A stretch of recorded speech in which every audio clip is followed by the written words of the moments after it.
Bike ও ছোট গাড়ির সংঘর্ষে মৃত্যু হলো এক ব্যক্তি। শনিবার ঘটনাটি ঘটেছে উত্তর দিনাজপুর জেলার রামগঞ্জ জাতীয় সড়কে। এই ঘটনা এলাকায় ব্যাপক চাঞ্চল্য ছড়িয়ে পড়ে। জানা গেছে মৃত ওই ব্যক্তির নাম তেসেরুল হক, বয়স আনুমানিক 35, বাড়ি উত্তর দিনাজপুর জেলার চোপড়া থানার দলুয়া গ্রামে। স্থানীয় সূত্রে জানা যায় ছোট 4 চাকার গাড়ি এবং গাড়ি ওই বাইকটিকে ধাক্কা মারলে গুরুতরভাবে আহত হয় বাইক চালক। এরপর ওই বাইক চালককে উদ্ধার করে ইসলামপুর মহকুমা হাসপাতালে নিয়ে আসলে কর্তব্যরত চিকিৎসক মৃত বলে ঘোষণা করেন। এই ঘটনায় শোকের ছায়া নেমে আসে চোপড়ার দলুয়া গ্রামে। রামগঞ্জ এরিয়া, যেটাকে আদালগঞ্জ এরিয়া বলে, আদালগঞ্জ থেকে যখন ইসলামপুর যাওয়ার রাস্তা, ইসলামপুর যাওয়ার পথে ওই আমাদের দলুয়ার তেসেরুল নাম, উনি সম্ভবত যে শুনলাম উনি আর মাদারীপুরে কোনো গ্যারেজে গাড়ি ডাম্পার খারাপ হয়েছে, সেই জায়গায় যাচ্ছিল।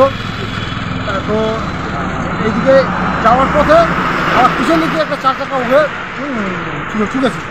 এমন হিসাবে ঠুকছে 4 চাকা, যেটা ধর্মঘাটা আছে, কি করবো না মুরগি ধর্মঘাটা, সেই জায়গায় অ্যাক্সিডেন্ট। কিন্তু ওখান থেকে ম্যাক্সিমাম 200 থেকে 300 মিটার এইদিকে নিয়ে আসছে বাইকটা সহ। তো এখান থেকে যখন স্থানীয় মানুষ রামগঞ্জ এরিয়া নিয়ে যায়, তখন এখানে ডাক্তার বলতে পারেনি যে জীবিত আছে না মারা গেছে। তো ইসলাম বলে এখন নিয়ে গেছে, ওখানে মারা গেছে। বয়স কত হবে? বয়স ম্যাক্সিমাম 35-এর উপরে হবে, আমার যে সম্ভবত 35 বছরের উপরে, 40 লাগবে, 40। বাড়ি কোথায়? আর হচ্ছে চোপড়া দলুয়া। চোপড়া দলুয়া। কি নিয়ে যাচ্ছিল? বাইক নিয়ে। আচ্ছা, বাইকের সাথে পিছন থেকে কি মানে 4 চাকা, একটা ছোটো 4 চাকা গাড়ি ধরা পড়ছে? গাড়ি ধরা পড়ছে এবং বাইক সহ 4 চাকা সহ এখন রামগঞ্জ ফাঁড়িতে আছে। আপনার নাম? আমার নাম হচ্ছে নইমুল হক, আমি দলুয়ার। এটা একটা দুর্ঘটনা হয়ে গেল। ও বাইক নিয়ে রামগঞ্জ আসতেছিল বাজারে, সাইডেই ছিল কিন্তু, আর 4 চাকা এখন ধ্যান কোন দিকে করেছিল লক্ষ্য করেনি। যখনই বাইকে ঠুকছে, ও যদি ভাবতো যে আমি পেশেন্টটাকে হসপিটালে নিয়ে যাবো তাহলে কিছু হতো না। ও বারবার রোলিং করেছে, রোলিং করতে করতে অনেক দূর স্পিডে নিয়ে গেছে, ওই তার জন্য স্পটে ডেড হয়ে গেছে। পেশেন্টের নাম কি? এর নাম হলো তেসেরুল, মোহাম্মদ তেসেরুল। বাড়ি কোথায়? দলুয়া। চোপড়া দলুয়া আছে। আপনার নাম? আমার নাম কাইমুদ্দিন। আপনার কে হয় ওনার? গ্রামের কাকা ছিল।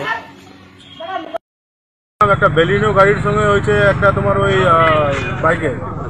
আমি এখানে আসে শুনলাম বেলিনো গাড়িটা খুব পিকআপে ছিল, তবে বাইকটাকে এমনভাবে মারছে, বাইকটা ওখানটায় একদম বনারের সামনে, বাইকটা দেখলাম যে ভিডিও দেখলাম কারো মোবাইলে, একদম বাইকটা একদম বনারের সামনে আটকে গেছে। কিন্তু গাড়িওয়ালা যে 4 হুইলারওয়ালা যে আছে ও দাঁড়ায়নি। লাস্টে ও সামনে যায়, টোটোওয়ালাগুলো ওরা দাঁড়া করাইছে গাড়িটাকে। গাড়ি ধরা পড়ছে? গাড়ি ধরা পড়ছে। গাড়ি কি পুলিশ নিয়ে গেছে নাকি? গাড়ি, হ্যাঁ, পুলিশ তখন ছিল, পুলিশ নিয়ে গেছে। যে আহত হয়েছে তাকে কোথায় নিয়ে গেছে? তাকে আমাদের রামগঞ্জে হসপিটালে নিয়ে গেছে। কখন হয়েছে এই ঘটনাটা? এই ঘটনাটা ঘটছে তোমার হচ্ছে, এখন টাইম হচ্ছে কতটা, 10টার মধ্যে হয়েছে। সকাল 10:15টায়। কোন এলাকায় হয়েছে?